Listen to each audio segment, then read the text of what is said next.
Unacademy. Let's crack it.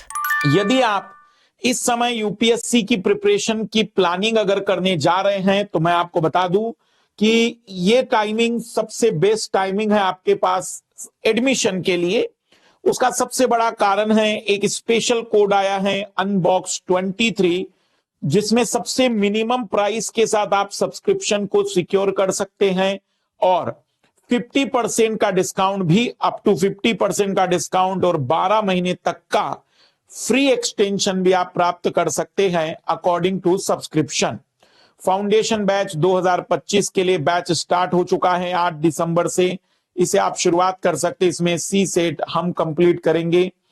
साथ ही साथ रफ्तार बैच 2024 के स्टूडेंट्स के लिए बहुत ही मिनिमम प्राइस पर आप देख सकते हैं, जिसमें आपको कंप्लीट सी सेट भी मिल रहा है। 17 दिसंबर मिस मत करिएगा, सुबह 11 बजे सबसे बड़ा स्कॉलरशिप टेस्ट होने जा रहा है। इस स्कॉलरशिप टेस्ट की कोई फीस नहीं है। इसके लिए आपको अगर कभी स्कॉलरशिप टेस्ट खोलने में दिक्कत आए तो ये refer code MK live use कर लीजिए। सबसे पहले वर्ल्ड मैपिंग में आज हम देखने जा रहे हैं कि कौन कौन से देश कर्क रेखा पर है, मकर रेखा पर है, विषुवत रेखा पर है।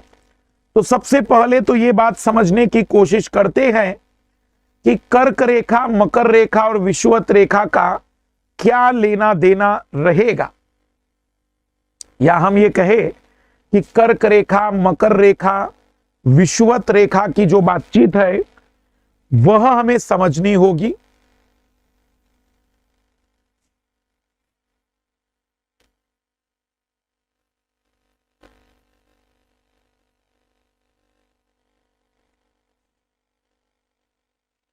पृथ्वी पर सूर्य की जो आभासी गति होती है, आभासी गति इसलिए कह रहा हूं मैं क्योंकि वास्तविक तो पृथ्वी ऊपर नीचे होती है, सूर्य ऊपर नीचे नहीं होता, तो आभासी गति।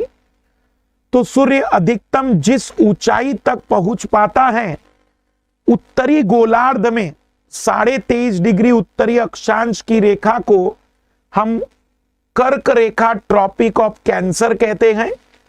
और दक्षिण में सूर्य जहां तक पहुंच पाता है अधिकतम लंबवत किरणें, उसे मकर रेखा या ट्रॉपिक ऑफ कैप्रिकॉर्न कहते हैं। और जो मध्य वाली बातचीत है उसे विषुवत रेखा, इक्वेटर कहा जाता है। तो इस लाइन पर कौन कौन से देश हैं, इस लाइन पर कौन से देश हैं और इस लाइन पर कौन से देश हैं, हम इसे देखना चाहते हैं। मतलब हम बातचीत करने जा रहे हैं ट्रॉपिक ऑफ कैंसर की कंट्रीज के बारे में, ट्रॉपिक ऑफ कैप्रिकॉर्न की कंट्रीज के बारे में और फिर इक्वेटर के बारे में। सबसे पहली शुरुआत हम मकर रेखा से कर रहे हैं, फिर विषुवत रेखा पर और फिर कर्क रेखा पर हम बातचीत करेंगे। सबसे पहले मकर रेखा। मकर रेखा जब भी हम वर्ड यूज करें, दक्षिणी गोलार्ध में सूर्य जहां पर लंबवत किरणें डाल सकता है अधिकतम 23.5 डिग्री दक्षिणी अक्षांश को हम मकर रेखा या ट्रॉपिक ऑफ कैप्रिकॉर्न के नाम से जानते हैं। क्योंकि दक्षिणी गोलार्ध में देशों की संख्या कम है, इसलिए मकर रेखा में इसे याद रखना आसान होगा और आप बड़े आसानी से मकर रेखा के देशों को याद कर सकते हैं। तो आइए शुरुआत करते हैं मकर रेखा के बारे में। अगर आप एक मोटे तौर पर ध्यान दें तो मकर रेखा आप लगभग इस लाल लाइन के रूप में समझ सकते हैं, लेकिन सबसे पहले हम चाहेंगे कि मकर रेखा को याद कैसे करना है। तो मकर रेखा 3 महाद्वीपों से होकर गुजरती है, दक्षिण अमेरिका, अफ्रीका और ओशनिया या ऑस्ट्रेलिया। दक्षिण अमेरिका में 4 देशों से होकर गुजरती है, 4 देशों से होकर गुजरती है, CAPB, कैप भारत, मतलब ब्राजील ऐसा भी रख सकते हैं यार, कैप ब्राजील कंटिन्यू रहेगा। कैप मतलब सी का मतलब रहेगा चिली ए का मतलब अर्जेंटीना, पी का मतलब पराग्वे और बी का मतलब ब्राजील। तो ये पहला देश अर्जेंटीना, चिली सॉरी, दूसरा देश अर्जेंटीना, तीसरा देश पराग्वे और चौथा देश ब्राजील। वहां से होकर ये गुजर रही है। 3 महासागरों से होकर गुजरती है, प्रशांत, अटलांटिक और हिंद महासागर से। फिर से देशों पर आते, दक्षिण अमेरिका के 4 देश, चिली, अर्जेंटीना, पराग्वे और ब्राजील। अफ्रीका महाद्वीप के 5 देशों से होकर गुजरती है। सबसे पहला Namibia, Botswana, South Africa, Mozambique और Madagascar. NB Sam, NB Sam,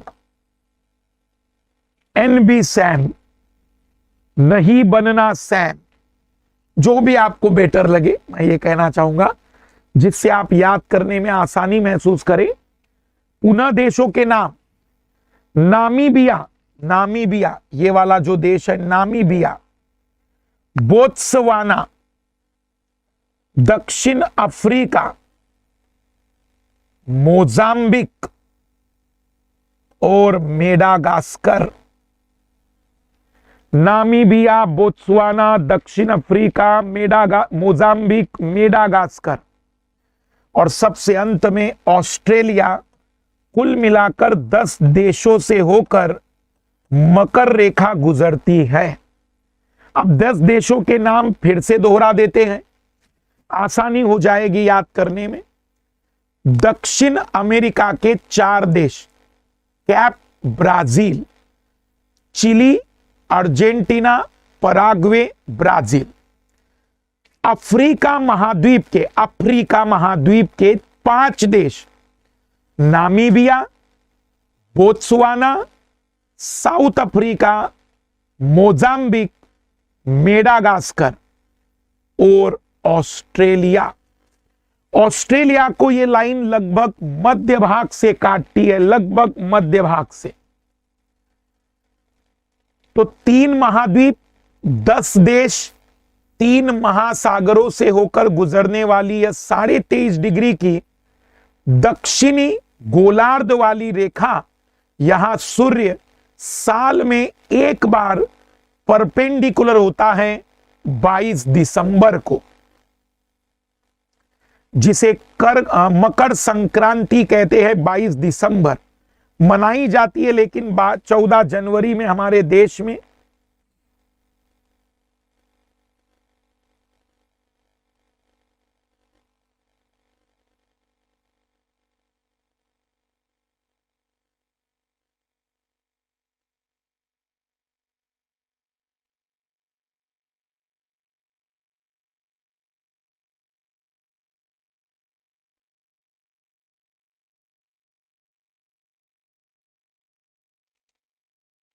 ठीक है।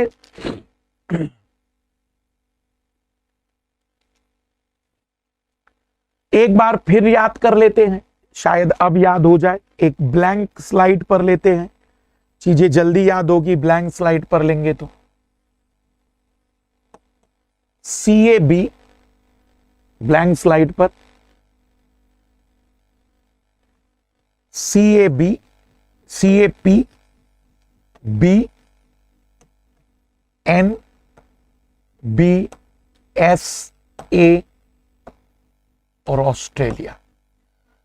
Chilli, Argentina, Paraguay, Brazil, Namibia, Botswana, South Africa, Mozambique, Madagascar और ऑस्ट्रेलिया, इन 10 देशों से होकर गुजरती हैं, 3 महाद्वीपों से होकर गुजरती हैं, 3 महासागरों से होकर गुजरती है।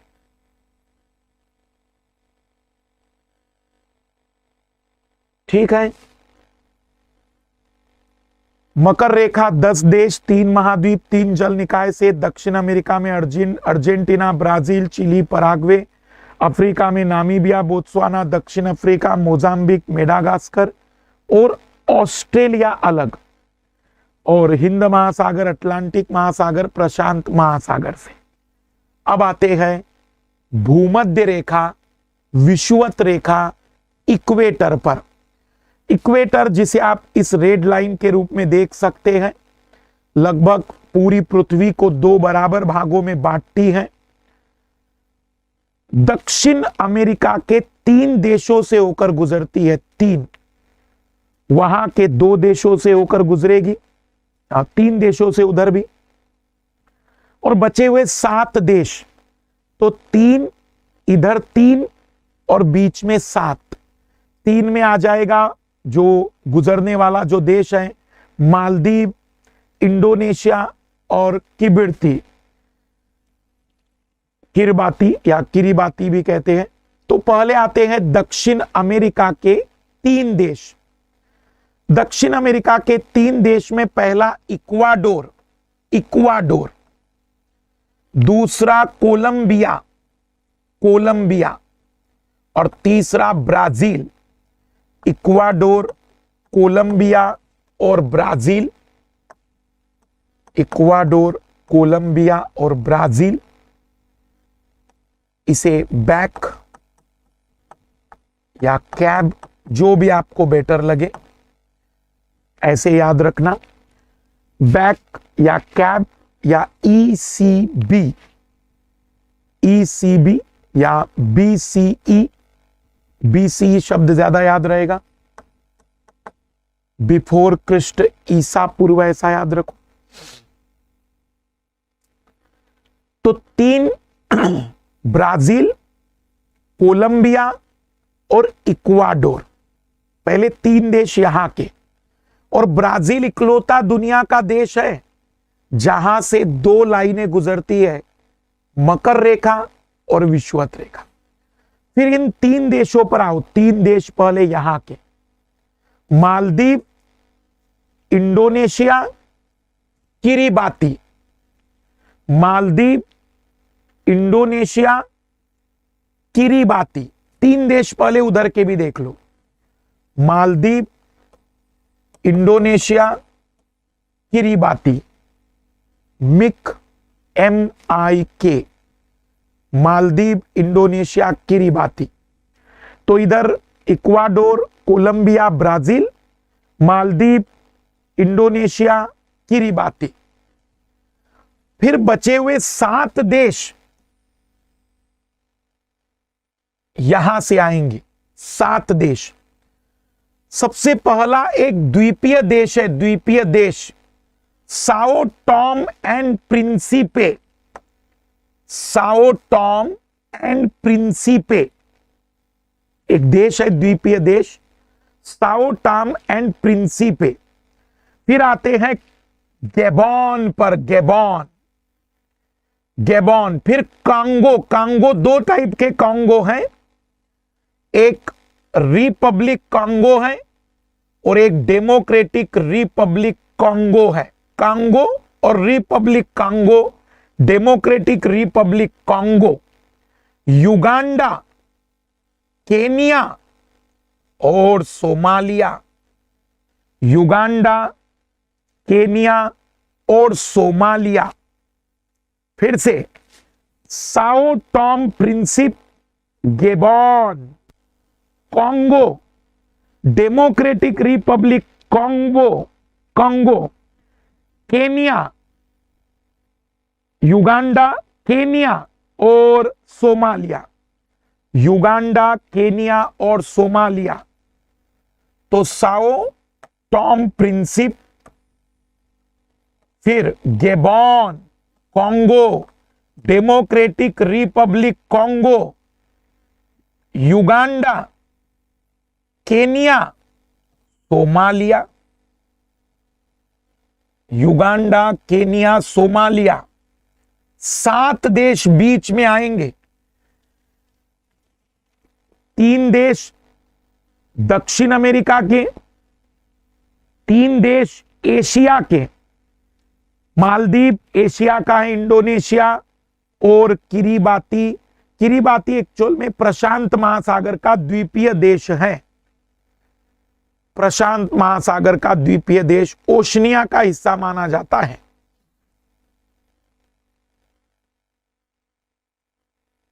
तो 3 इधर 3 उधर और बीच में 7, बीच में 7 Sao Tome Principe, Gabon, Congo, Democratic Congo, Democratic Republic Congo, Uganda, Kenya, Somalia.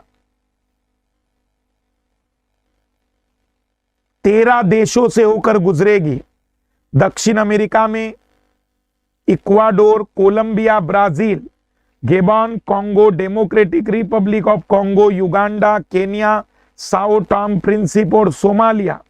Asia में मालदीव और इंडोनेशिया, और किरिबाती ओशनिया में आता है। तो 4 महाद्वीपों में माना जाएगा, 4 महाद्वीपों में। हिंद महासागर और अटलांटिक महासागर प्रशांत महासागर से होकर गुजरती है। मैं चाहूंगा एक बार पहले फिर रिवीजन कर लेते हैं।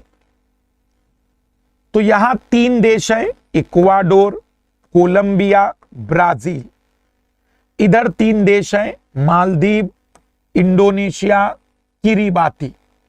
बीच में 7 देश है, Sao Tome Principe, Gabon, Congo, Democratic Republic Congo, Uganda, Kenya, Somalia. 3 देश, 3 देश, एक द्वीपीय देश। तो टोटल 13 देशों से होकर विषुवत रेखा गुजरती है। लेकिन सबसे ज्यादा कठिन है या सबसे ज्यादा टिपिकल जो माना जाता है वो है कर्क रेखा। कर्क रेखा भारत से जो गुजरती है, इसमें बहुत सारे देश यहां आएंगे, एशिया के भी बहुत सारे देश यहां आएंगे। बस उत्तर अमेरिका के 2 देश या एक ही देश आएगा। तो उत्तर अमेरिका का एक देश तो मैक्सिको और बहमास, दूसरा देश बहमास द्वीपीय देश। तो मैक्सिको और बहमास 2 देश इधर। एशिया में देखना, एशिया में Saudi Arab, UAE, Oman, India, Bangladesh, Myanmar और चाइना। तो 2 देश यहां के, 1, 2, 3 और 4, 7 देश यहां के। 7 और 2 9। आइए देखते हैं अब इधर कितने देश है। लेकिन फिर से मैक्सिको और बहमास, मैक्सिको और बहमास, इधर Saudi Arab, UAE, Oman, Saudi Arab, UAE, Oman. ये ज्यादा इजी हो जाएगा। इंडिया, बांग्लादेश, म्यांमार और चाइना। कुछ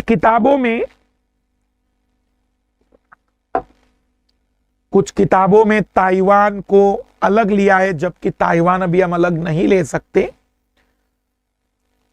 तो फिर से रिपीट कर रहा हूं मैं। इधर 2 देश मैक्सिको और बहमास, इधर 7 देश। पहले तो 3 देश इधर के लिख लिया करो, सऊदी अरब, ओमान और यूएई, यूनाइटेड जो अरब अमीरात है। तो यूएई, फिर भारत, बांग्लादेश, म्यांमार और चाइना। अब आते हैं अफ्रीकन देशों पर। सबसे पहला है वेस्टर्न सहारा, सबसे पहला है वेस्टर्न सहारा। फिर है मारिटानिया, मारिटानिया। फिर है माली, अल्जेरिया, नाइजर, लीबिया और मिस्र, Egypt. Western Sahara, Mauritania, Mali, Algeria, Nigeria, Libya और इजिप्ट। तो 7 देश यहां पर भी है। 7 देश और 7, 14 और 2, 16 देशों से होकर western Sahara, Mauritania, Mali, Algeria, Niger, Libya और इजिप्ट।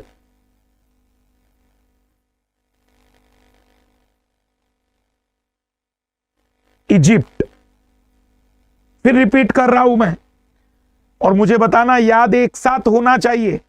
2 देश मेक्सिको और बहामास, इधर 4 देश इंडिया, बांग्लादेश, म्यांमार, चीन, इधर 3 देश सऊदी अरब, यूएई, ओमान, और इधर 7 देश western Sahara, Mauritania, Mali, Algeria, Niger, Libya और इजिप्ट।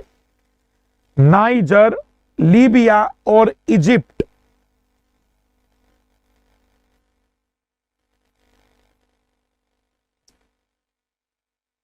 सोलह देश, 3 महाद्वीप, 3 जल निकाय। उत्तर अमेरिका में मेक्सिको और बहामास जो द्वीप समूह है। अफ्रीका में पश्चिमी Sahara, Mauritania, Mali, Niger, Algeria, Libya, मिस्र। एशिया में Myanmar, Oman, Bangladesh, Bharat, Saudi Arab, चीन, यूएई, संयुक्त अरब अमीरात, ताइवान। कुछ लोग मानते हैं, कुछ लोग नहीं, तो 16 देश ही मानेंगे, क्योंकि ताइवान को अभी इंटरनेशनली पूरा एक देश नहीं माना गया है। तो मैं चाहूंगा जरा सभी लोग मेरे साथ दोहराए पूरे तीनों लाइनों को।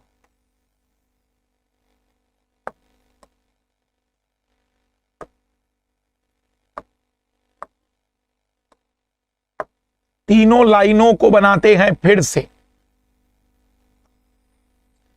यहां के 4 देश है मकर रेखा पर, चिली, अर्जेंटीना, पराग्वे, ब्राजील। यहां के Namibia, Botswana, South Africa, Mozambique, Madagascar 5 देश, और ऑस्ट्रेलिया। ऐसे याद कर लेना चाहिए आपने। Ecuador, Colombia, Brazil. यहां पर मालदीव, इंडोनेशिया, किरिबाती। फिर यहां पर Sao Tome Principe, Gabon, Congo, Democratic Republic Congo, Uganda, Kenya, Somalia. और यहां के देश 2 है, मेक्सिको, बहामास। यहां पर सबसे पहले इंडिया, बांग्लादेश, म्यांमार, चाइना। इधर 3 देश सऊदी अरब, ओमान, यूएई। और इधर भी 7 देश वेस्टर्न सहारा, मारिटानिया, माली, western Sahara, Mauritania, Mali, Algeria, Niger, Libya और इजिप्ट, मिस्र। तो इस तरीके से 10, 13 और 16।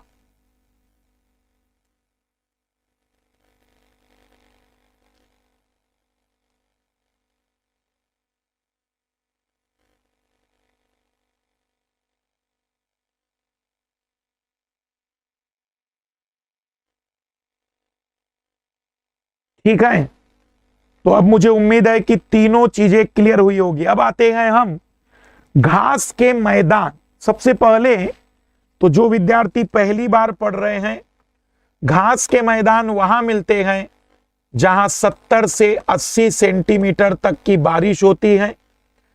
घास के मैदानों में 2 प्रकार के घास के मैदान हैं। एक उष्ण कटिबंधीय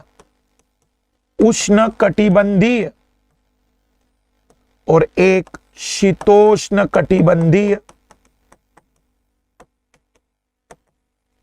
एक है ट्रॉपिकल और एक है टेम्परेट। ट्रॉपिकल और टेम्परेट, ट्रॉपिकल वाले हमें 23.5 डिग्री नॉर्थ से 23.5 डिग्री साउथ के बीच में मिलेंगे और टेम्परेट लगभग 23.5 डिग्री नॉर्थ से ऊपर 66 नॉर्थ तक, 23.5 डिग्री साउथ से नीचे 66 साउथ तक मिल सकते हैं। इनके नामकरण हर एक देश में अलग अलग है। घास के मैदान का अपना अलग ही प्रकार का क्लाइमेटिक कंडीशन है। केवल सवाना ऐसे घास के मैदान हैं जहां घास काफी ऊंची तो है ही, लेकिन बीच बीच में बड़े पेड़ भी मिलते हैं। सवाना घास के मैदान तो ट्रॉपिकल और टेम्परेट घास के मैदान हैं। जो ट्रॉपिकल है वो 23.5 के बीच में और टेम्परेट 23.5 से 66.5 के बीच में कहीं मिलते हैं। ट्रॉपिकल सबसे ज्यादा अफ्रीका में मिलते हैं, अफ्रीका में, अफ्रीका महाद्वीप में। बाकी महाद्वीप पर टेम्परेट ज्यादा मिलते हैं। अब थोड़ा सा ये याद रखना है हमें कि ट्रॉपिकल जो घास के मैदान है, ट्रॉपिकल घास के मैदान, ब्राजील में उन मैदानों को कंपोज कहा जाता है महोदय। कंपोज, लाल लाली ध्यान से समझे। मैदानों को लोकल लोगों के द्वारा कुछ विशिष्ट नाम दिया जाता है। ये जोड़ी बनाने का प्रश्न भी बनता है। तो जैसे अफ्रीका के घास के मैदानों को सवाना कहते हैं, वही मैदान अगर ब्राजील में मिले तो वहां के लोग उसे कंपोज कहते हैं, कंपोज। वेनेजुएला और कोलंबिया में भी, मतलब दक्षिण अमेरिका में वेनेजुएला और कोलंबिया में अगर वो घास के मैदान हैं तो वहां के लोग उन्हें लानोस कहते हैं, लानोस। श्रीलंका में वो मिलते हैं तो वहां के लोग पटाना कहते हैं और अफ्रीका के कुछ और जगह पर उन्हें पार्क लैंड कहा जाता है। तो याद करना है हमें यहीं पर। उष्ण कटिबंधीय घास के मैदान जो कर्क और मकर रेखा के बीच मिलते हैं, इनका सबसे अधिक विस्तार अफ्रीका में मिलता है। अफ्रीका में मुख्यतः इन्हें सवाना कहा जाता है। ब्राजील में इन्हें कंपोज कहते हैं, कंपोज। कोलंबिया, वेनेजुएला में इन्हें लानोस कहा जाता है, लानोस। श्रीलंका जैसी जगह पर इन्हें पटाना कहा जाता है और अफ्रीका में कुछ उत्तरी भाग में जहां ये घास के मैदान मिलते हैं वहां उसे पार्क लैंड भी कहा जाता है। जैसे आप देख सकते हैं ये पार्क लैंड सवाना वाला क्षेत्र है, ये यहां पर सवाना वाला, ये वाला जो क्षेत्र है इसको कंपोज कहेंगे, इन्हें लानोस कहेंगे, लानोस। ये भी सवाना के ही कहलाते हैं ऑस्ट्रेलिया में। श्रीलंका में उन्हें पटाना कहते हैं। लेकिन जो ठंडे घास के मैदान हैं, लाल लालियो, जो ठंडे घास के मैदान हैं, बस टेम्परेचर वहां कम रहता है क्योंकि वह उन जगहों पर मिलते हैं जहां पर तापमान ठंड के समय में 3 डिग्री सेल्सियस भी चला जाता है। तो उन्हें यूरोप के लोग स्टेपी कहते हैं, यूरोप के लोग स्टेपी कहते हैं। ऑस्ट्रेलिया में नीचे की ओर मिलते इसलिए उन्हें कहते हैं डाउन्स, नीचे की ओर। ऑस्ट्रेलिया में डाउन्स। दक्षिण उत्तरी अमेरिका में और कनाडा में, उत्तरी अमेरिका और कनाडा में उन्हें प्रेरी कहा जाता है, प्रेरी। दक्षिण अफ्रीका में उन्हें वेल्ड या बेल्ड कहा जाता है, वेल्ड। अर्जेंटीना में इन्हें पंपास कहा जाता है। यहां पर एक बड़ी फेमस घास मिलती है पंपास में, जिसको खाने के बाद वहां के भेड़ का साइज जल्दी बढ़ जाता है, मोटापा तक आ जाता है। उस घास को कहते हैं अल्फा अल्फा। और न्यूजीलैंड में ठंडे घास के मैदानों को कैंटरबरी कहा जाता है। मैं रिपीट कर रहा हूं, यूरोप के लोग ठंडे घास के मैदानों को स्टेपी कहते हैं, स्टेपी। ऑस्ट्रेलिया में इसको डाउन्स कहा जाता है। दक्षिण अफ्रीका में वेल्ड कहते हैं। उत्तर अमेरिका कनाडा में प्रेरी कहा जाता है, प्रेरी। गेहूं का कटोरा कहते हैं प्रेरी के घास के मैदानों को। दुनिया के गेहूं का कटोरा प्रेरी के घास के मैदानों को कहते हैं। अर्जेंटीना में पंपास, जहां एक विशेष घास मिलती है, अल्फा अल्फा। और न्यूजीलैंड में कैंटरबरी कहा जाता है, कैंटरबरी। ये उत्तर अमेरिका में ठंडे घास के मैदान प्रेरी कहलाते हैं महोदय। यूरोप में इन्हें स्टेपी कहा जाता है। दक्षिण अफ्रीका में ये वेल्ड कहलाते हैं, वेल्ड।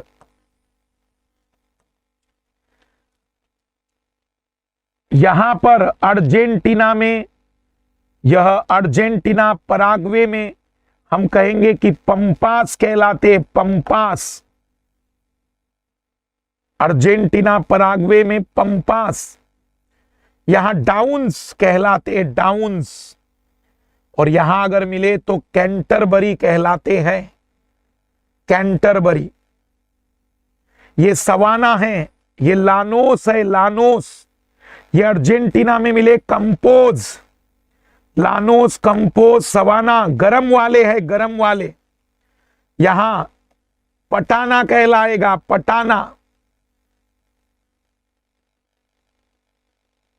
पर ठंडे में prairies, prairies, steppes, downs, downs, pampas, veld, prairie, steppe, downs, veld, pampas.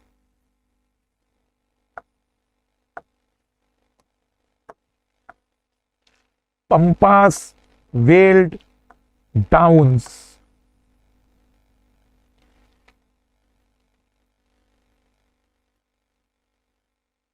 और यहां पर प्रेरीज, स्टेपीज, यहां कैंटरबरी भी मिलते हैं, कैंटरबरी, कैंटरबरी। देखिए कितने लोगों को याद हो गए हैं। यूरोप में स्टेपी, ऑस्ट्रेलिया में डाउन्स, अमेरिका में प्रेरी, दक्षिण अफ्रीका में वेल्ड, अर्जेंटीना में पंपास, न्यूजीलैंड में कैंटरबरी। और गर्म वाले में ब्राजील में कंपोज, अफ्रीका में सवाना, वेनेजुएला में लानोस, श्रीलंका में पटाना, कुछ जगह अफ्रीका में पार्कलैंड भी कहते हैं। देखिए जरा कितने लोगों को सच में मेरी बात याद हो गई है।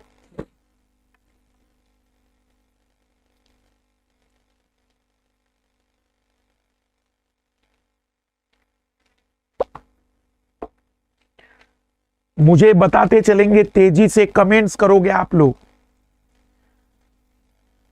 दक्षिण अफ्रीका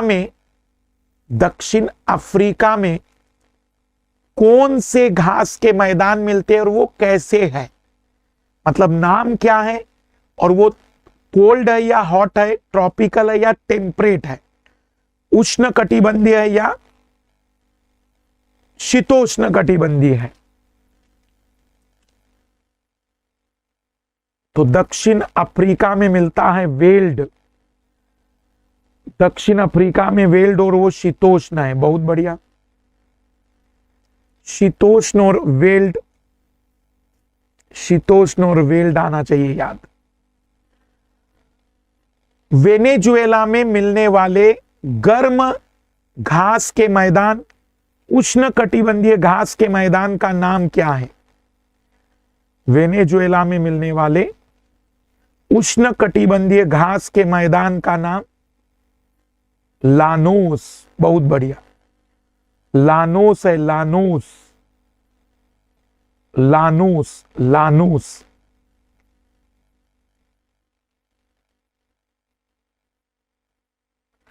अभी भी कई लोग कंफ्यूज है, आइए मैं कंफ्यूजन को दूर कर देता हूं। सबसे पहले मैं आपको एक चीजें सिंप्लीफाई बता देता हूं। देखो, उत्तर अमेरिका में और यूरोप में ठंडे घास के मैदान ही मिलेंगे, सोचना ही नहीं है। यहां स्टेपी कहेंगे और यहां प्रेरी कहेंगे, प्रेरी। अफ्रीका में दो विशिष्ट घास के मैदान हैं। जो बड़ा सा भाग है वो सवाना का है, ये गर्म वाला है, और यहां छोटा सा दक्षिण अफ्रीका में वेल्ड है, जो ठंडे घास के मैदान है, सवाना और वेल्ड। जो दक्षिण अमेरिका है वहां थोड़े नाम ज्यादा है। एक गर्म वाला है लानोस, एक ब्राजील वाला है कंपोस, एक पराग्वे अर्जेंटीना वाला है पंपास। ये गर्म है, ये गर्म है, ये ठंडा है। यहां अल्फा अल्फा नामक घास मिलती है। फिर ऑस्ट्रेलिया में एक विशिष्ट है डाउन्स, नीचे की ओर ठंडा है, ठंडा। और यहां कैंटरबरी है, न्यूजीलैंड में कैंटरबरी ठंडा वाला। तो उत्तर अमेरिका इजी है, यूरोप इजी है, ऑस्ट्रेलिया इजी है, न्यूजीलैंड इजी है। अफ्रीका में दो ही याद रखो, सवाना वेल्ड। वेल्ड है ठंडा, सवाना है गर्म। और यहां पर लानोस, कंपोज, पंपास। पंपास ठंडा है, कंपोज, लानोस गर्म है।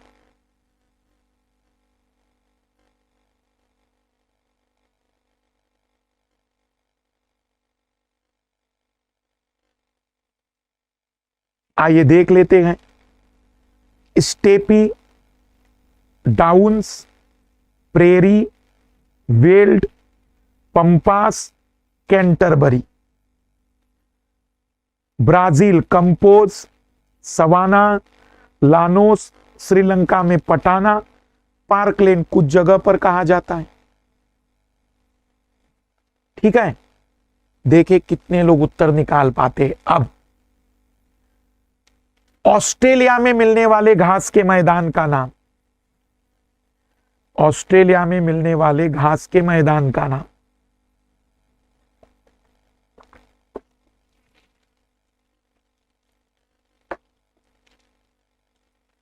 सूर्यकांत कुमार, सबसे पहला आंसर डाउन्स, बहुत बढ़िया। यूरोप में मिलने वाले घास के मैदान का नाम, यूरोप में मिलने वाले घास के मैदान का नाम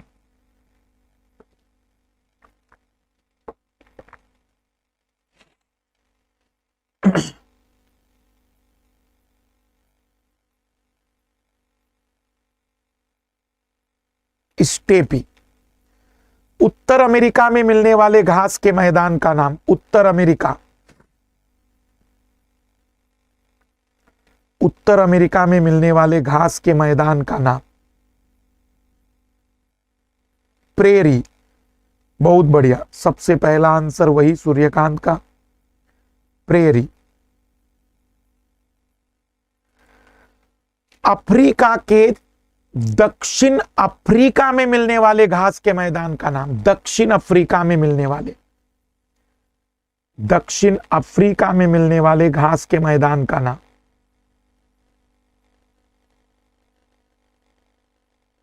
वेल्ड। अभिषेक का पहला आंसर वेल्ड। और अफ्रीका में सबसे ज्यादा एरिया किस घास के मैदान का है? अफ्रीका में सबसे ज्यादा घास का मैदान का एरिया किसका है?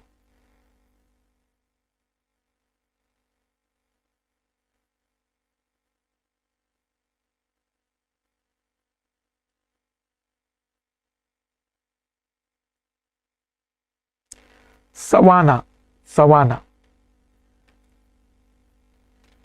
वेनेजुएला में मिलने वाले घास के मैदान का नाम। वेनेजुएला में मिलने वाले घास के मैदान का नाम लानोस। कौन से घास के मैदान में अल्फा अल्फा घास मिलती है जो अर्जेंटीना में मिलता है?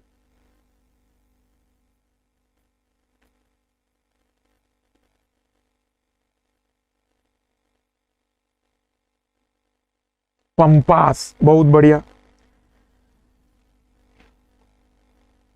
ब्राजील में मिलने वाले घास के मैदान का नाम। ब्राजील में मिलने वाले घास के मैदान का नाम कंपोज। कंपोज। तो एक बार मैं फिर जोड़ी बनाने वाला बता दे रहा हूं। उत्तर America,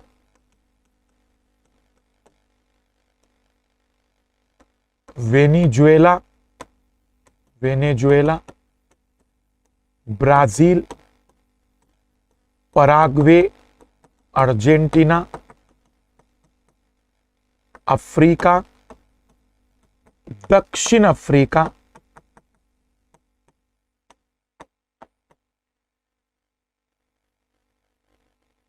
Europe, Australia, Sri Lanka, New Zealand.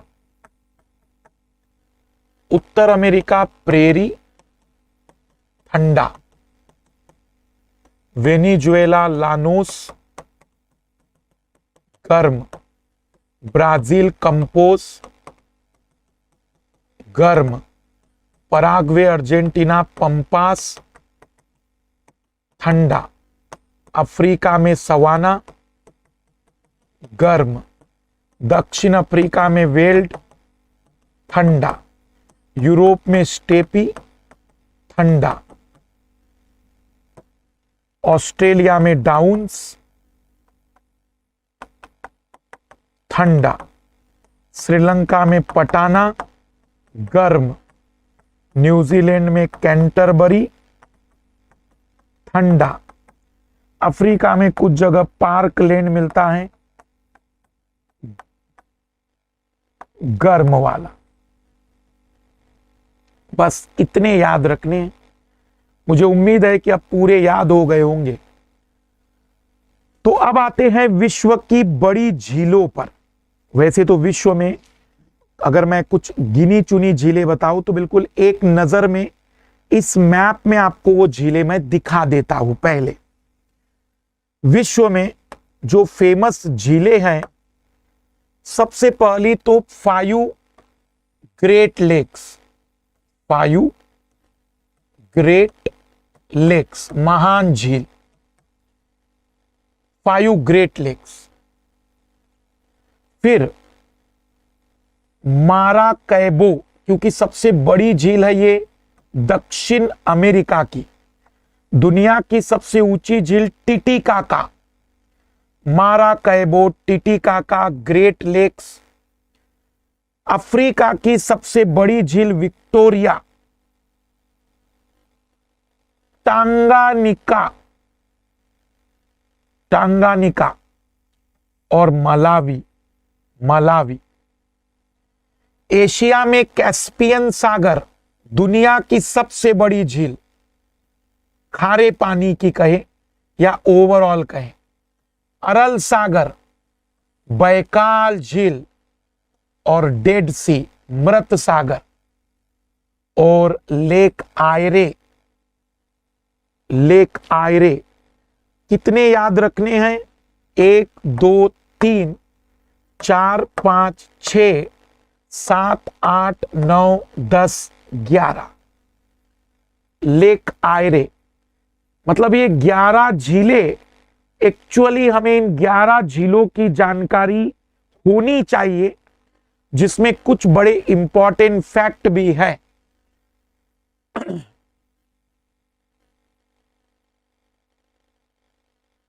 ये वो झीलें हैं, ग्रेट लेक्स, ये याद होनी चाहिए। मतलब गारंटेड होनी चाहिए। ये ऑप्लिकेट है। ग्रेट स्लेव लेक आप याद रख सकते हैं, टिटिकाका याद रख सकते हैं, यहां की जो झील है माराकैबो, फिर यहां विक्टोरिया, टांग्यानिका और मलावा या न्यासा, फिर कैस्पियन, अरल, बैकाल, डेड सी और लेक आयरे। सबसे पहले आते हैं सुपीरियर झील पर। सबसे पहली झील है सुपीरियर झील। दुनिया की सबसे बड़ी स्वच्छ पानी की झील है। दो देशों के बीच मिलती है, अमेरिका और कनाडा के बीच में। महान 5 झीलों में सबसे बड़ी झील है और इस 5 झीलों को याद रखने की ट्रिक्स सुमी हुई ऑन वेस्ट से ईस्ट का सीक्वेंस है। सुमी मतलब superior, Michigan, Huron, eri, Ontario. Sumi हुई ऑन विश्व की सबसे बड़ी स्वच्छ पानी की झील, पर दुनिया की सबसे बड़ी दूसरे नंबर की झील आकार में, क्योंकि कैस्पियन सागर सबसे बड़ा है, उत्तर अमेरिका और कनाडा के बीच में है। आप इसको देख सकते हैं, ऊपर कनाडा है, नीचे अमेरिका है और ये झील आप देख सकते हैं और इसके बिल्कुल बीचों बीच में से सीमा रेखा गुजरती है। बीचों बीच में से सीमा रेखा गुजरती है।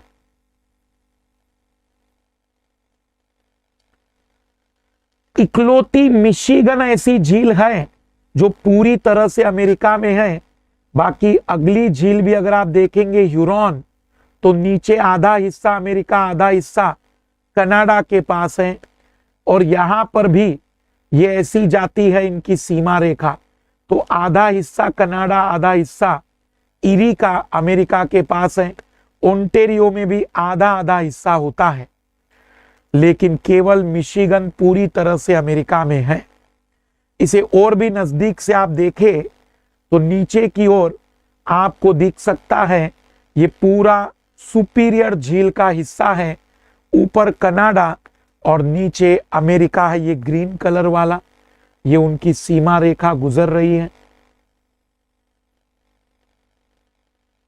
सुपीरियर झील, यहां पर छोटे छोटे कुछ द्वीप भी है। मिशिगन राज्य है इनका।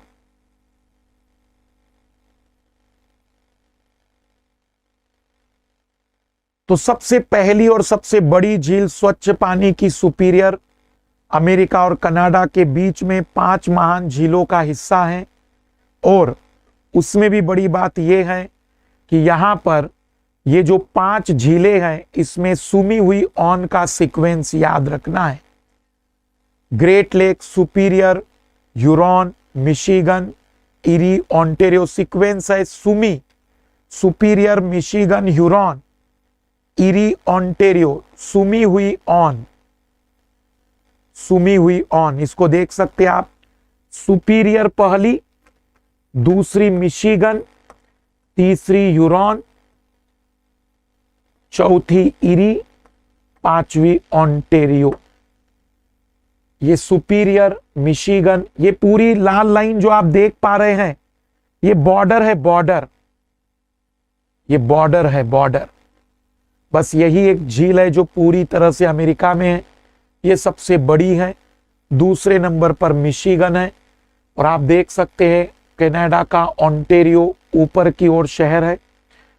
यहां पर भी पिट्सबर्ग, यहां देखो लेक आयरे पर क्लेवलैंड, बुफेलो, टोरंटो, ऐसे कई सारे शिकागो, ऐसे कई महत्वपूर्ण शहर इन झीलों के किनारे बसे हैं। फिर आते हैं माराकाइबो। माराकाइबो, माराकाइबो इस दक्षिण अमेरिका महाद्वीप की सबसे बड़ी झील है भाई। सबसे बड़ी झील है दक्षिण अमेरिका की और वेनेजुएला में स्थित है। आप देख सकते हैं ये वेनेजुएला देश है। वेनेजुएला देश में माराकाइबो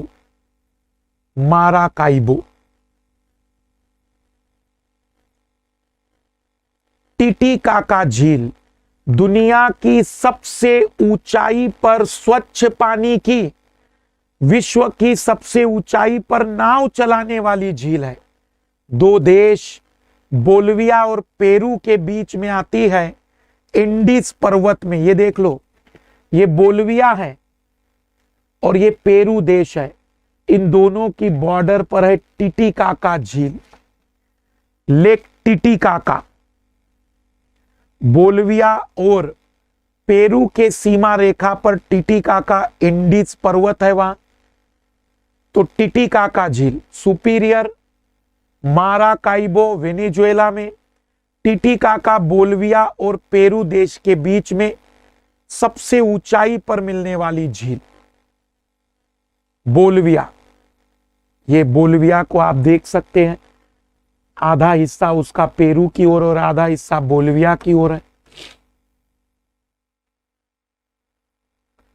टिटिकाका। फिर है डेड सी, मृत सागर। डेड सी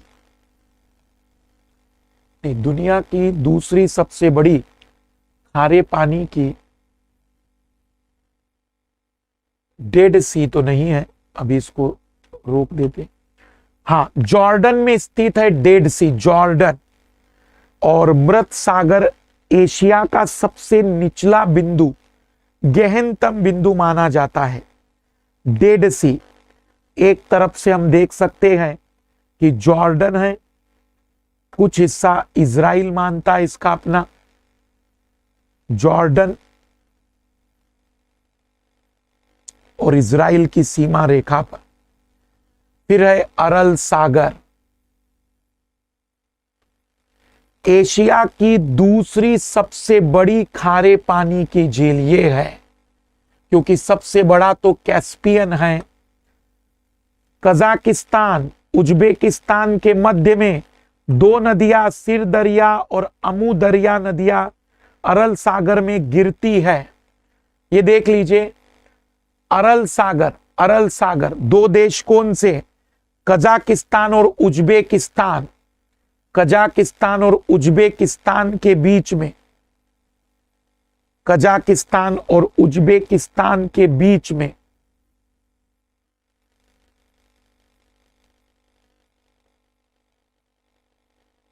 कजाकिस्तान और उज्बेकिस्तान के बीच में सिर दरिया और अमू दरिया दो नदियां वहां गिरती है।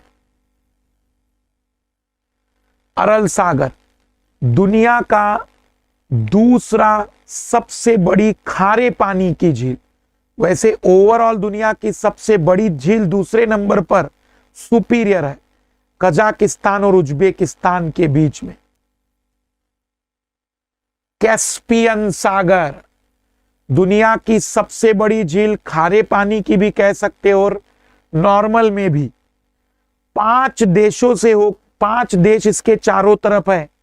तारीख याद रखने का तरीका, तारीख तुर्कमेनिस्तान, अजरबैजान, रशिया, ईरान और कजाकिस्तान।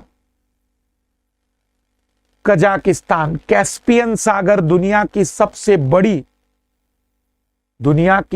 बड़ी स्वच्छ पानी की, खारे पानी की झील तुर्कमेनिस्तान, ये वाला क्षेत्र। कजाकिस्तान, अजरबैजान, ईरान और रशिया। तारीख TARIK, तारीख। 5 देश कैस्पियन सागर के पास मिलते हैं। एशिया की सबसे बड़ी झील, दुनिया की सबसे बड़ी झील, दुनिया की खारे पानी की सबसे बड़ी झील। तुर्कमेनिस्तान, अजरबैजान, रशिया, ईरान और कजाकिस्तान।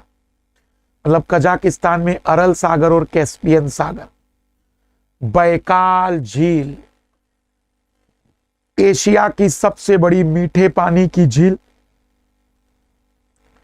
विश्व की सबसे गहरी झील रूस के साइबेरिया में। वैसे रूस तो यूरोप का माना जाता है, पर यह हिस्सा एशिया में आता है। ये बैकाल लेक, दो नदियां, लीना, स्वच्छ पानी की है। ये स्वच्छ पानी की सबसे बड़ी झील है बैकाल, एशिया की। विक्टोरिया झील अफ्रीका महाद्वीप की सबसे बड़ी झील, विश्व की तीसरी सबसे बड़ी मीठे पानी की झील। विषुवत रेखा गुजरती है यहां से, और 3 देश केन्या, तंजानिया, युगांडा, ये देखना, युगांडा, केन्या और तंजानिया। तो युगांडा, केन्या और तंजानिया, कुट या टुक, विक्टोरिया झील अफ्रीका की सबसे बड़ी झील, और यहीं से मिस्र की सबसे लंबी नील नदी निकलती है। तांग्यानिका झील अफ्रीका महाद्वीप की दूसरी, अफ्रीका महाद्वीप की सबसे गहरी और विश्व की दूसरी सबसे गहरी झील है।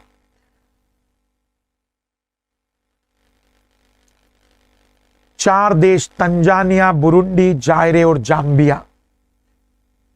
4 देश तंजानिया, बुरुंडी, जायरे और जाम्बिया। और ये जो है ना, ये पूरा अफ्रीका का हिस्सा देखो बीच में कटा फटा है पूरा। ये ग्रेट डिवाइडर माना जाता है अफ्रीका का। Great salt lake, great salt lake America में स्थित है। आयरे झील ऑस्ट्रेलिया की सबसे बड़ी खारे पानी की झील है। फिनलैंड देश याद रखना, फिनलैंड, यहां कई छोटी छोटी झीलें हैं, इसलिए इसे 1000 झीलों का देश भी कहते हैं।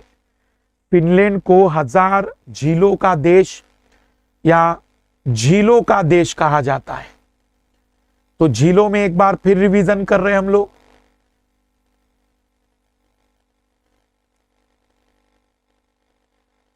सबसे बड़ी झील है स्वच्छ पानी की सुपीरियर, सबसे बड़ी झील कैस्पियन खारे पानी की।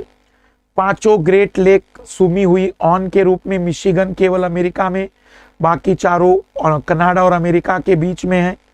माराकैबो दक्षिण अमेरिका की सबसे बड़ी झील, सबसे ऊंचाई पर टिटिकाका झील स्वच्छ जल है और बोलिविया और पेरू के बीच में है, वेनेजुएला में पूरी तरह से।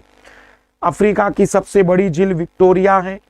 3 देश हैं, TUK, तंजानिया, युगांडा और केनिया। फिर तंगानाका 4 देश के बीच में है। कैस्पियन सागर तारीख 5 देश इसके किनारे पर मिलेंगे। डेट जॉर्डन में डेड सी। अरल सागर कजाकिस्तान और उज्बेकिस्तान के बीच में बैकाल, एशिया की सबसे बड़ी स्वच्छ पानी की रशिया में, और खारे पानी के ऑस्ट्रेलिया की सबसे बड़ी आयरे।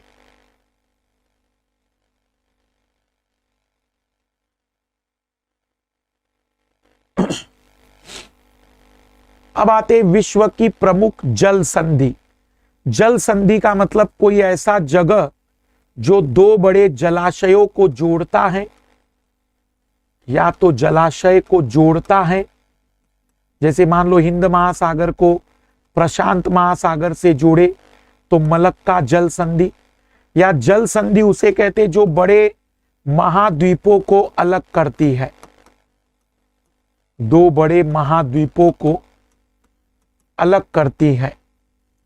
सबसे पहली पाक जल संधि कौन से महाद्वीपों को अलग करती है?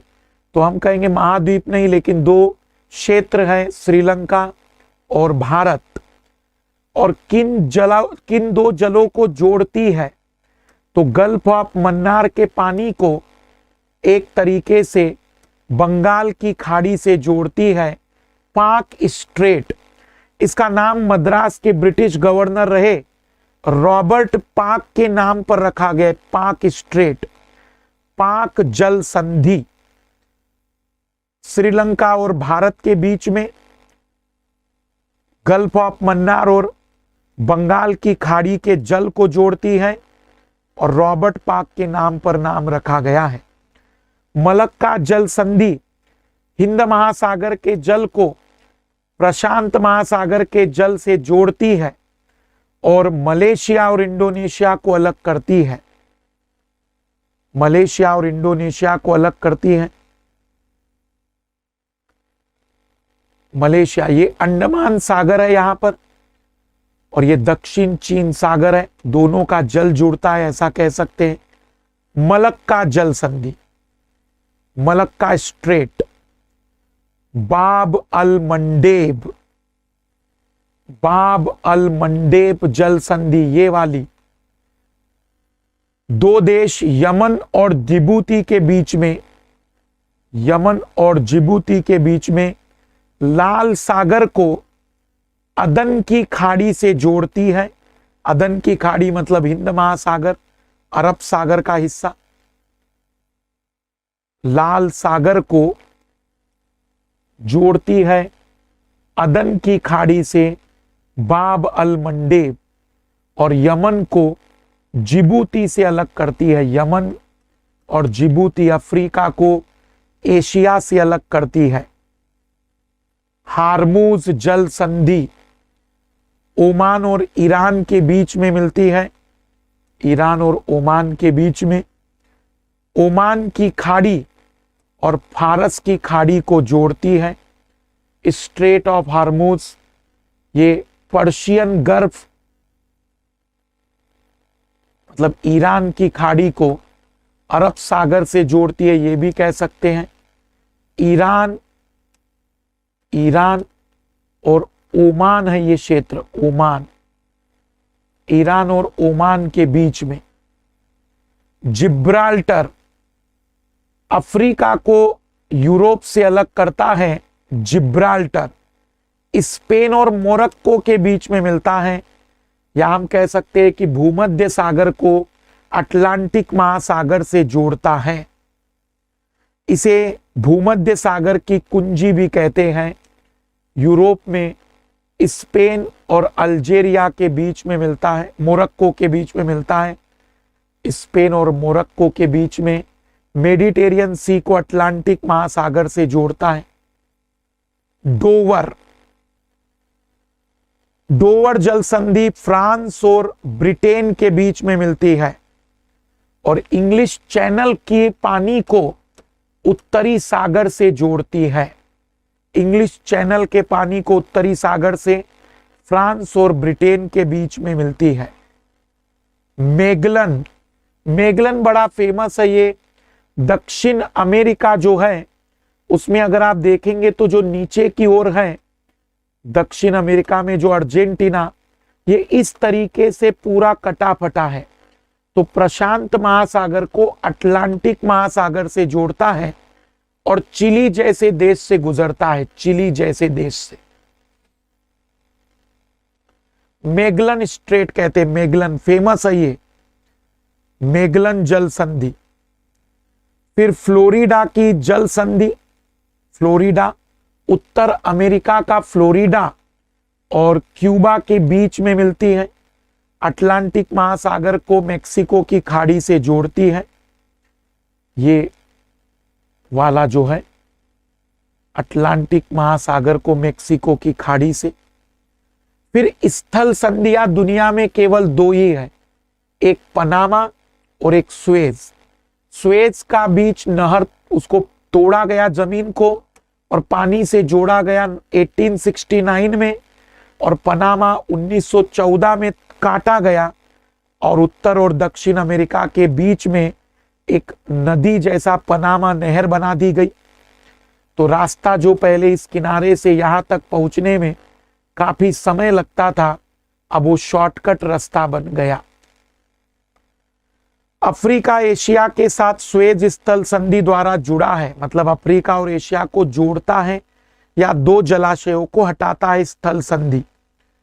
इस्थेमस कहते हैं उसे अंग्रेजी में, इस्थेमस। मिस्र देश से स्वेज गुजरी है। ये जमीन से पूरा जुड़ा हुआ था, लेकिन अब कैनाल के माध्यम से इसको अलग किया गया। बेरिंग स्ट्रेट, आर्कटिक महासागर या उसका चूकी सागर का जल बेरिंग सागर से जुड़ता है बेरिंग स्ट्रेट में। अमेरिका और रशिया को अलग करता है बेरिंग स्ट्रेट।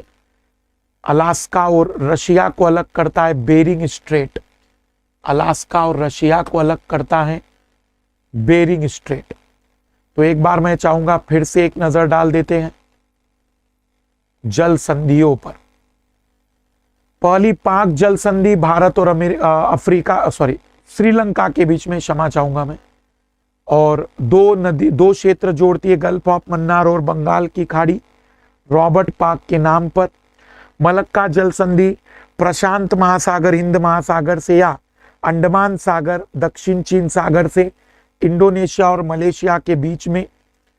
बाब अल मंडेब रेड सी का लाल सागर का अदन की खाड़ी के साथ पानी का मिश्रण है और अफ्रीका को एशिया से अलग करता है, यमन को जिबूती से अलग करता है।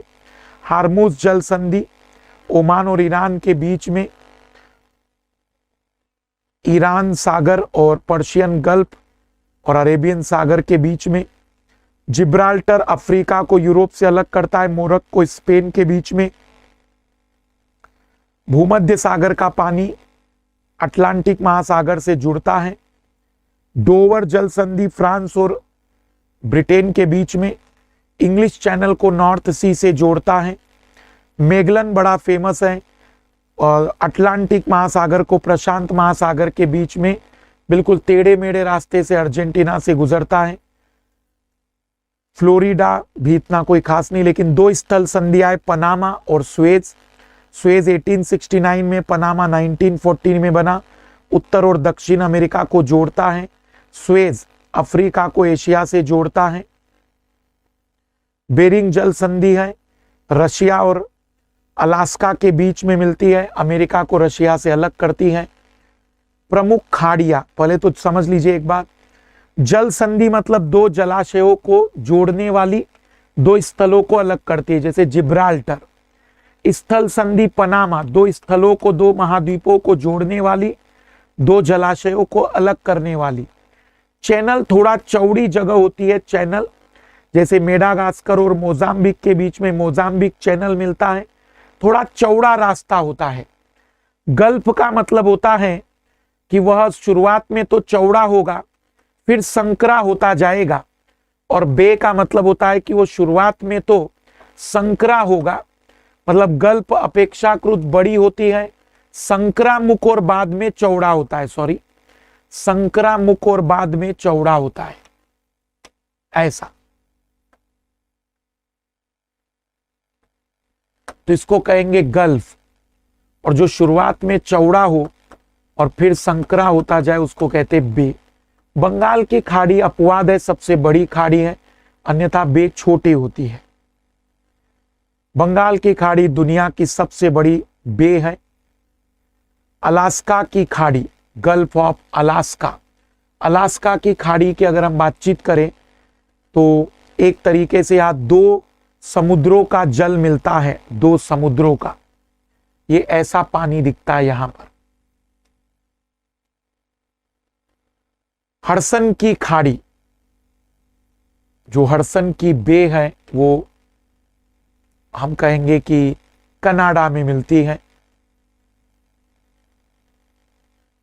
मेक्सिको की खाड़ी, गल्फ ऑफ मेक्सिको, यहां मिसिसिपी नदी का जल गिरता है, मेक्सिको। गिनी की खाड़ी, ये गिनी तट, गिनी की खाड़ी, या गिनी जलधारा मिलती है। बिस्के की खाड़ी, अटलांटिक महासागर में। बेफिन की खाड़ी ग्रीनलैंड में मिलती है। अब एक बड़ी इंपॉर्टेंट बात है कि कई बार विद्यार्थी कंफ्यूज होते हैं यूनाइटेड किंगडम और ब्रिटेन में। तो यूनाइटेड किंगडम 4 राज्यों से मिलकर बना है, स्कॉटलैंड, इंग्लैंड और वेल्स। इंग्लैंड, वेल्स, स्कॉटलैंड और चौथा है उत्तर आयरलैंड। उत्तर आयरलैंड एक राज्य है यूके का, लेकिन आयरलैंड एक देश है। आयरलैंड एक देश है। उत्तर आयरलैंड ब्रिटेन का हिस्सा है। तो यदि हम इन चारों की बात करें तो उसको कहते हैं यूके। लेकिन अगर हम उत्तर आयरलैंड को छोड़कर 3 राज्यों की बात करें तो उसे कहते हैं ग्रेट ब्रिटेन। उसे कहते हैं ग्रेट ब्रिटेन। और यदि आयरलैंड और ग्रेट ब्रिटेन सबको जोड़ लिया जाए तो उसे कहते हैं ब्रिटिश द्वीप समूह, ब्रिटिश आयल्स, ब्रिटिश द्वीप समूह। इसमें 2 देश आ गए, आयरलैंड एक देश आ गया और यूनाइटेड किंगडम दूसरा देश आ गया। तो यदि हम केवल इसकी बात करें तो वो ग्रेट ब्रिटेन है। ग्रेट ब्रिटेन में केवल इसकी बात करो तो वो इंग्लैंड है, इंग्लैंड। तो ये ग्रेट ब्रिटेन, उसमें इंग्लैंड। अगर ये वाला राज्य भी जोड़ दिया जाए यूके का तो फिर वो यूनाइटेड किंगडम, यूनाइटेड किंगडम। और ये अलग देश है यहां पर आयरलैंड। उत्तर आयरलैंड ब्रिटेन का या हम कहेंगे यूके का राज्य है। अगर इस द्वीप की बात करें तो इसको ब्रिटिश द्वीप कहते हैं, ब्रिटिश द्वीप। आयरलैंड एक देश है और उत्तर आयरलैंड एक राज्य है यूके का। Scandinavian countries, Norway, Sweden, Denmark, Iceland और फिनलैंड यूरोप में, इन कंट्रीज को स्कैंडिनेवियन कंट्रीज कहते हैं। Norway, Sweden, Denmark, Norway, Sweden, Finland, Denmark और आइसलैंड, इनको स्कैंडिनेवियन कंट्रीज कहा जाता है, 5 को यूरोप में। Scandinavian countries. Balkan countries, Balkan, ये पूरे के पूरे देश बाल्कन कहलाते हैं। ये थोड़े कम विकसित है यूरोप में। Romania, Bulgaria, Macedonia, Greece, Albania, ये सभी की सभी बाल्कन कंट्रीज कहलाती है।